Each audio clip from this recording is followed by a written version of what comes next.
So this is just a small tutorial and introduction to some of my new sound equipment, and I'm going to test out some of the different microphones and see the different effects and performance of the various systems. So up until now my tool of choice has been my trusty Canon 60D, and I normally use the VideoMic Pro, which gives a very good sound, but there's some limitations in the 60D in the way that you can monitor the sound and the length of the clips that you can use. So I've recently invested, because I'm going to be doing quite a bit of interview work, I've invested in a new camera, the JVC, which you can see here. So I'm using the JVC and also some new sound equipment, and we're going to put some of that through the test and see how the different microphones compare. So at the moment I'm using a Sennheiser radio mic on myself, and we've got the JVC mic on the camera. So I'll just get a close-up and show you what we've got at that end. So on the JVC camera we've got the JVC shotgun microphone, and we've also got the Sennheiser radio mic mounted on the top. So the JVC has two XLR inputs, so they're just picking those up.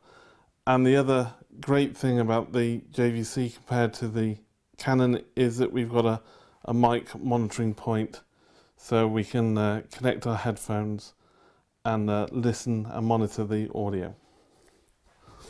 So at the moment that's what you're listening to me on. So what I'll try and do is show at the bottom of the screen which microphone you're listening to, either the JVC shotgun or the Sennheiser radio mic. So I've also recently purchased the Roland R26. So this is a field recorder. It has two XLR inputs on the bottom, and also it's got four internal microphones on the top, omnidirectional and XY, and a 3.5mm mic input on the side. So in all you can record up to 6 channels, that's 3 stereo channels, and mix them together and obviously edit them in your edit. So I'm just going to go through some of the functions on here, and again we're going to connect some of the mics up to here and see what it sounds like. So first of all I'm going to disconnect the radio mic from the camera, from the JVC, and for a short while we'll be listening to audio from the JVC shotgun and the VideoMic Pro on the Canon. Okay, so if we have a look at the R26 then, so this is the unit, quite compact, with the power switches on the side. So just pull down the power switch and it will power on. And it's got quite nice controls, nice and big controls, volume controls here, input controls, and then a touch screen display in the top. So various options. What we'll do to start with is maybe we'll have a look at a 2-input selection. So we go to menu. So I'm just going to go through the basic setting of the recording device. So if we click on menu, and then we click on, it's a touch sensitive screen, so record setup. First of all, select what record mode. At the moment it's set to 4-channel, so we're just going to change that to 2-channel. Then we have the record source. At the moment it's set to internal. Click on that, and then click on internal again, and we have a number of options. So we have internal. Analog is if you're using the like a stereo microphone. An analog mono will separate the two inputs and give you different volume controls for each, or different input controls for each microphone. So that's what we'll be using. Sample rate is 44.1 kHz. Recording format wave 16-bit. No pre-record. And finally, file type is BWF. So that should all be set up now, ready to record 2 inputs on our XLR connections. So the 2 inputs we're going to use is, we've got our radio mic that we were using earlier connected directly to the JVC. So we will connect that into XLR2, and we also have a Rode shotgun mic here. This is the NTK2. And the Rode will plug into input 1 on the XLR. Okay, so we've got both of those connected now. So again, the next thing to do is probably set the sensitivity. So I'll just turn that mic round to face me. So to set the sensitivity, we can go back to the main screen. There's a button here called Sense, so you just press that Sense. And then there's an Auto Sense. If you press Auto Sense, it will adjust the input settings for both the radio mic and for the Rode mic. Press Enter, and then it will tell you the recommended levels for the input. So it says the recommended input for analog 1 is 50, so I'm just setting that so that you have 50 displayed down in this bottom corner. Press OK, and then we can do the same for analog 2. Press Auto Sense. Again, it's adjusting the input sensitivity.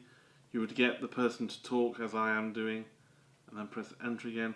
And for analog 2 it says 55, so again we just adjust input 2 to 55, and then that should be set for the audio levels. And actually, as you can possibly see, the audio levels from both the radio mic and the Rode mic are now peaking about the same level.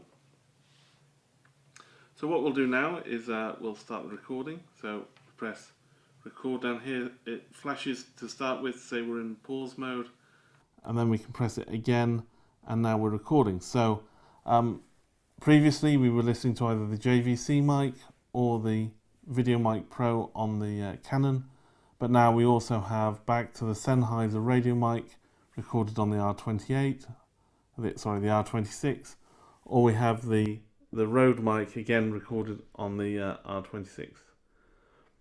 Obviously having the Rode on the table isn't the best thing, so I'll just get my wife to come in and she can hold the mic on the boom pole, and we'll just see what they sound like if we compare all 4 different microphones.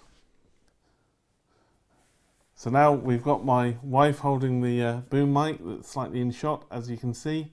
And so we've got both recording the Sennheiser radio mic and both the Rode mic, both being recorded onto the R26.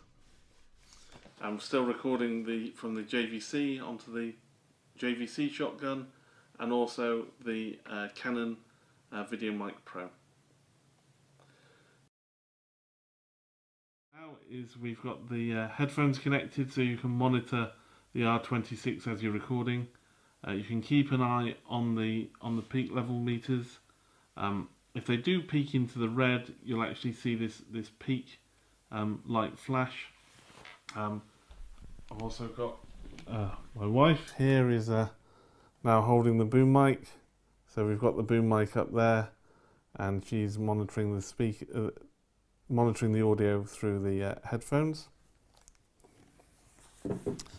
I'll just show you that peak meter. So here we are. If I turn input 2, which is the radio mic, up to loud, and then I start to talk, you actually see the peak light flash. So what you would do then is turn that level down until the peak light didn't indicate. So a nice, really simple way there to see that you're peaking too high. One last thing we're going to look at is the internal mics on the R26. So if we go into menu, go to record setup, and we change record mode to 4 channel, and then we look at the record source, we can set internal and analog. So this is going to use one stereo pair recording the internal microphones, and the second audio pair recording the XLR inputs. So we go back to menu, back to menu again. Again, we can do the sensitivity, so we can hold sense or press sense. First of all, we'll do the internal microphones. So again, just press internal sense. It says adjusting the input sensitivity. When it says enter, it's ready. Press enter. So it says recommended level 84. So we need to turn this one up to 84, roughly. Okay, and then we're going to auto sense the analog. So we'll go to analog. Kathy, you ready? Hold it in the right direction. Again, press auto sense. It says adjusting the input sensitivity. Press enter, and then turn that down to 58. Roughly 58. There we go. And again, we should now see that everything is peaking around the same level. Unfortunately, I have noticed that when you're in 4-channel mode, it treats the two XLR inputs at the same level. So you can't adjust the fact that you've got one radio mic, one boom mic separately. If you're in the 2-channel input, you can adjust them separately. If you're in the 4-channel, it has just one. One of the controls is for the internal mics. The second control is for the XLR inputs. Obviously, whenever you're using a unit like this, you should put on a windshield, and it did come with a windshield with the unit. So I'll just put that on. That will should avoid any wind noise or any rustling as the unit is moved around. Normally I would try and mount this on a tripod. As you can see, I'm using my little tripod for my 60D. So just for this test, I'll just probably hand hold it. I'll try and hand hold it very still. So again, press record. So what we've got now, we've got the JVC shotgun mic, we've got the Canon 60D with its VideoMic Pro, we've got the Roland R26 with the internal microphones, and then we've also got the Roland R26 with both the Rode shotgun mic and also with the Sennheiser radio mic. So as you can see, we've got a whole set of different inputs that we're recording. And then obviously in the edit, we can either choose from one of these or from a mix of these to create the audio for your video. I can imagine that, say you're recording a band or a stage show or something like that, you might want to use the internal mics on the Roland to record some audience noise, and then have some XLR mics close to the stage or the radio mic on the performer, something like that. So there you go, those are all the different options I've now got. What I'll do is I'll edit this together up in Final Cut Pro X and see what we have. Okay, thanks for listening.